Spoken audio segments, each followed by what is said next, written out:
అందరికీ నమస్కారం. జాతీయ స్థాయిలో గడిచినటువంటి 10-15 రోజులుగా ఒక పథకం ప్రకారం భారతీయ జనతా పార్టీ కానీ, కేంద్రంలో బాధ్యతగా ఉన్నటువంటి మంత్రివర్గ సభ్యులు కానీ, వారి అనుబంధ సంఘాలు కానీ కాంగ్రెస్ పార్టీ యొక్క ఇండియా అలయన్స్ పార్ట్నర్స్ మీద చేస్తున్నటువంటి అభియోగం, ఈ మహిళల రిజర్వేషన్కి సంబంధించి, మహిళా బిల్లుకు సంబంధించినటువంటి అంశాల మీద అవాస్తవాలను ప్రచారం చేస్తున్నటువంటి ఈ నేపథ్యంలో జరిగినటువంటి వాస్తవ పరిస్థితులన్నీ కూడా ప్రజల ముందుకు తీసుకురావాలనేటువంటి ఉద్దేశంతో కాంగ్రెస్ పార్టీ దేశవ్యాప్తంగా ఈ మీడియా కాన్ఫరెన్సెస్ని నిర్వహించడం జరుగుతోంది.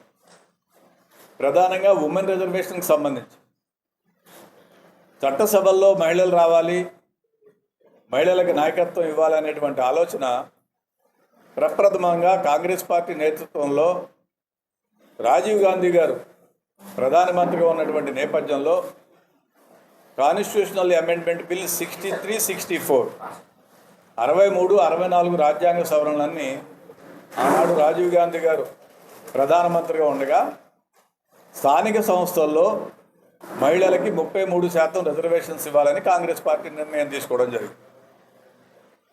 ఆనాడు ప్రతిపక్షంలో ఉన్నటువంటి భారతీయ జనతా పార్టీ అటల్ బిహారీ వాజ్పేయి గారి నేతృత్వంలో దాన్ని వ్యతిరేకించడం మూలాన్ని లోక్సభలో పాస్ అయినప్పటికీ కూడా రాజ్యసభలో ఆ బిల్ పాస్ కాలేదు. అంటే ఇక్కడ మనకు అర్థమైంది ఏంటి? భారతీయ జనతా పార్టీ 63-64 రాజ్యాంగ సవరణ ద్వారా కాంగ్రెస్ పార్టీ ఆనాడు స్థానిక సంస్థల్లో మహిళలకు రిజర్వేషన్ ఇద్దామని చెప్పి ఆలోచన చేసి లోక్సభలో పాస్ చేస్తే కూడా రాజ్యసభలో వాళ్ళకి మెజారిటీ ఉంది కాబట్టి ఆనాడు వాళ్ళు దానికి అడ్డుపడ్డారు. అంటే in principle Bharatiya Janata party మహిళలకి ప్రజా ప్రాతినిధ్యంలో, చట్టసభల్లో, స్థానిక సంస్థల్లో రిజర్వేషన్స్కి వ్యతిరేకమైనటువంటిది మనకు అర్థమవుతుంది. దాని తర్వాత పివి నరసింహరావు గారు భారత ప్రధానిగా ఉన్నప్పుడు ఇదే రాజ్యాంగ సవరణ 73-74 రాజ్యాంగ సవరణ ద్వారా లోక్సభ, రాజ్యసభలో ఆమోదించి స్థానిక సంస్థల్లో 33% రిజర్వేషన్స్ని ఇంప్లిమెంట్ చేయడం జరిగింది కాంగ్రెస్ పార్టీ నేతృత్వంలో. దాని ద్వారానే ఆనాడు జరిగినటువంటి అమెండ్మెంట్ ద్వారా స్థానిక సంస్థల్లో అంటే మన ఎంపీటీసీలు కానీ, జడ్పీటీసీలు కానీ, మున్సిపల్ కౌన్సిలర్ కానీ, చైర్మన్లు కానీ, మేయర్లు కానీ వీటిలన్నింటినీ కూడా 33% వచ్చింది. దేశంలో చాలా రాష్ట్రాల్లో, ఆ వేళ నేను శాసనమండలిలో సభ్యుడిగా ఉన్నాను, 50% రిజర్వేషన్స్ని ఆంధ్రప్రదేశ్లో మనం ప్రత్యేకంగా ఇవ్వడం జరిగింది. అంటే 63% నుంచి 50% వరకు ఇవ్వడం అనేటువంటిది స్టేట్ ప్రిరగాటివ్గా పెట్టుకున్నారు. కంబైన్డ్ స్టేట్లో మనం ఆనాడు 50% రిజర్వేషన్స్ మహిళలకు కల్పించి తద్వారా వాళ్ళందరూ కూడా స్థానిక సంస్థల్లో ప్రాతినిధ్యం వచ్చే విధంగా చేయడం జరిగింది.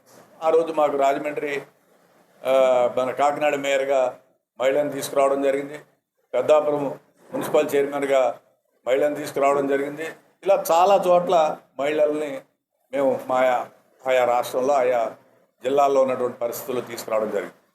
ఇప్పుడు భారతీయ జనతా పార్టీ లేటెస్ట్గా నిన్న మొన్న అంటే ఇటీవల కాలంలో 2 రోజులు ప్రత్యేకమైనటువంటి సమావేశాలు, పార్లమెంట్ సమావేశాలు 16-17 తేదీలో నిర్వహించి ఒక పథకం ప్రకారం మహిళలకి రిజర్వేషన్ ఇవ్వకూడదనే ఉద్దేశంతో కాన్స్టిట్యూషనల్ అమెండ్మెంట్ తీసుకురావడం జరిగింది. ఈ కాన్స్టిట్యూషనల్ అమెండ్మెంట్ని ప్రవేశపెట్టినప్పుడు వీగిపోయింది, దీనికి కారణం కాంగ్రెస్ పార్టీయే అని చెప్పి వాళ్ళు ప్రచారం చేస్తారు. దీంట్లో మనం కూలంకుషంగా అధ్యయనం చేయవలసినటువంటి అంశం ఏంటంటే, మహిళా రిజర్వేషన్ బిల్ వేరు, సెన్సస్ వేరు, డీలిమిటేషన్ వేరు. ఈ మూడు అంశాలు, మహిళా రిజర్వేషన్ బిల్ వేరు, సెన్సస్ వేరు, డీలిమిటేషన్ వేరు. ఈ మూడింటిని క్లబ్ చేసి మహిళా రిజర్వేషన్స్కి కాంగ్రెస్ పార్టీ కానీ, Congress party India alliance partners కానీ వ్యతిరేకం అనేటువంటిది ఒక పథకం ప్రకారం ప్రచారం చేస్తున్నటువంటి పరిస్థితి. సెప్టెంబర్ 20-21, 2023 సెప్టెంబర్ 20-21 తేదీల్లో ఇదే విధంగా ఒక పార్లమెంటు ప్రత్యేక సమావేశాన్ని ఏర్పాటు చేయడం జరిగింది.